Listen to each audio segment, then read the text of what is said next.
What's up, guys? It's your boy, Yo Che fam, and today I'm going to be telling you guys how I think Portugal should line up for the rest of the tournament. Not just against Croatia, because if we beat Croatia, when we beat Croatia, we we qualify into the next round. And I feel like this is the way Portugal should be playing from the beginning, but the manager just hasn't done it. So personally, me, if I was the manager, this is how I would be playing with Portugal.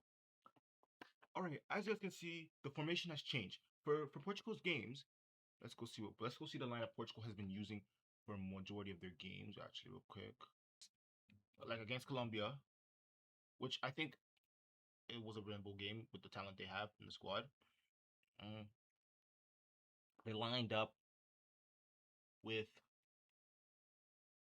like this. So Ronaldo as striker, Bruno Fernandes, Cam, Joao Felix, and Neto at the wings. And then the midfield was oh my gosh, not Joao Neves, Ruben Neves, Vitinha, and then obviously the back line was the same. That was just against Colombia. It's basically the same against the other teams, except instead of Ruben Neves, it's Joao Neves, which obviously those are two different. I kind of guess they're two different profile players, but yeah. So what we're gonna do now is we're gonna go back to the 4 3-4-1-2. For me, it's more like a 3-5 because these two guys are like more center mids than they are DMs, but we will see. So basically, why I say we should do this formation is because Portugal do not have a very good wide play when it comes to wingers in general. Pedro Neto is not good. Like he's not that good. Conceição is the only one that's good, and he really doesn't play like that. Joao Felix, I guess he's good, but I feel like Joao Felix is way better, more essentially, than he is as a winger, like per se. So for me, I think that they should just scrap with the wingers, like get rid of the wingers like completely, and just go straight to wingbacks with Nuno Mendes and Joao Cancelo, because I think Joao Cancelo and Nuno Mendes are two of the best fullbacks in the game right now. So having both of them on the wingbacks would be amazing. And if you want to play Ronaldo, Ronaldo is gonna strive off crosses. Ronaldo is a finisher. Ronaldo can finish. This is the age where he's finishing. He's not really a dribbler anymore, where he's gonna create chances a lot, where he's gonna create his own shot all the time. If you give him a chance in the net, he should bang. He should score because he's Cristiano Ronaldo. So that's what I'm saying. You put Nuno Mendes on the left back, Cancelo on the right back, and you have now two elite wing backs. Let's actually go put that in right now. Cancelo. Now the center backs, it's kind of a little bit different. Like I don't really know what you do here. I guess you go. I really don't know how you pronounce this guy's name. Cause I know they've been playing Vega there, so let's go check. I want to check who they've been using at center backs. I want to see. I know Ruben Neves is obviously there, so Ruben Neves probably the Ruben Neves, Ruben Diaz. Holy smokes! I know Portugal don't really have the depth in center back right now. Realistically, they should have probably brought more center backs, but it was Vega, not is it Vega? Yeah, Vega. Right, that's a Vega. Okay, yeah, we got to split for Chelsea. Now who else would they play at center back? Is the real question here. I need to check out the squad real quick. So yeah, this is the back line. Pretty good. Right. Then in the midfield, for me, it's gonna obviously be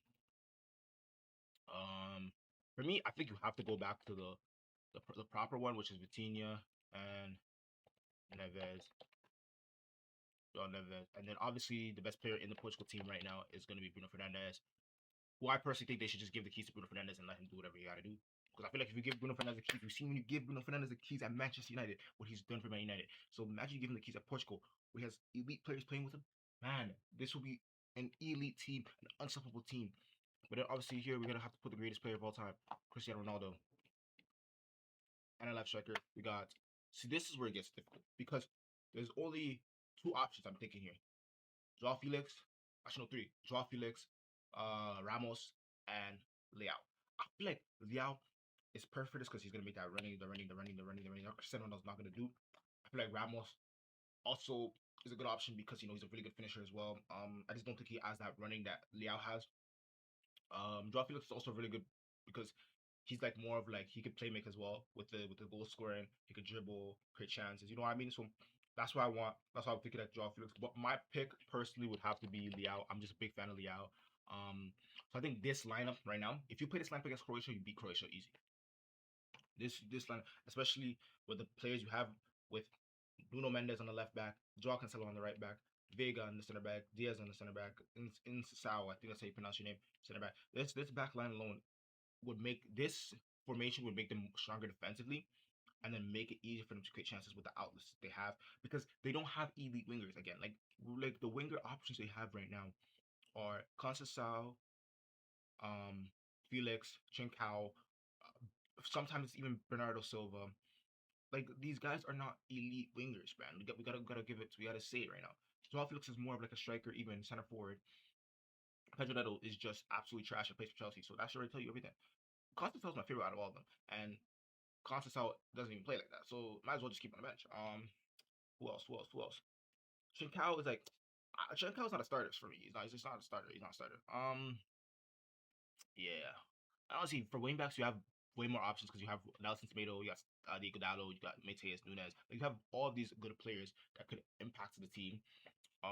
That's just a center back though. The other thing is they also don't have elite left backs. I guess you can say Diego Dallo could play left back as well, and so can Nelson Tomato, and so can Cancelo. I guess you could say that, but they don't have an elite left-footed left back.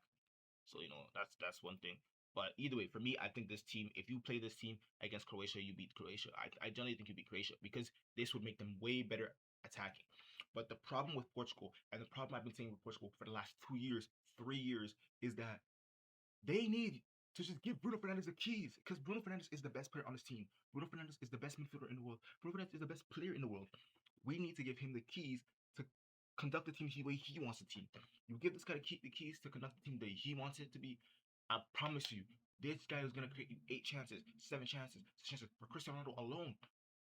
And then you have Leao running in behind two in this formation. Wallahi, it's gonna be amazing. It's going to be amazing, guys. Please give Bruno Fernandes the keys. Roberto Martinez. Like, I've never been a big fan of Roberto Martinez. When he first came, I've not been a big fan of him. But if he plays like this, if he plays this formation, and he plays and gives Bruno Fernandes the keys and says, Ronaldo, you're older now. Let's just create chances for you. You don't have to do too much. Let's just create chances for you. Let's not focus on you. Let's not make you the main focus of the attack. Let's give it to Bruno Fernandes, make him the main focus of the attack. I promise you, this will be a successful Portugal season. And Portugal, for me, have the best midfield in the tournament. Like, there's only one other team that I think has the best midfield in the tournament, and I think it's England. Like, I think England has the second best midfield in the tournament. I guess Spain is there too, but the way Spain's been playing with their midfield, I'm not liking it. But Portugal, their midfield, just off of names alone, is the best midfield in the whole tournament. Then I see England there. But even the problem with England too is the same thing. They're not playing the right players there. But that's for another video. But for me, Portugal, if they play like this, they play with these players, they play with this formation, they play with the aspect of Bruno Fernandes being the top creator in the world, I promise you, there will be nothing but success for Portugal. But yeah, guys, I appreciate you guys putting into today's video. I hope you guys liked it. It's a short video. Just wanted to put my thing out for what I think Portugal should play today against Croatia. My prediction for Portugal versus Croatia as well is going to be, I want to say it's going to be 2-0 Portugal if they play this way. If they don't play this way, I think it's going to be a 1-1 and go to penalties, and Portugal will win on penalties. But yeah, without further ado, I'm going to see y'all later. Peace.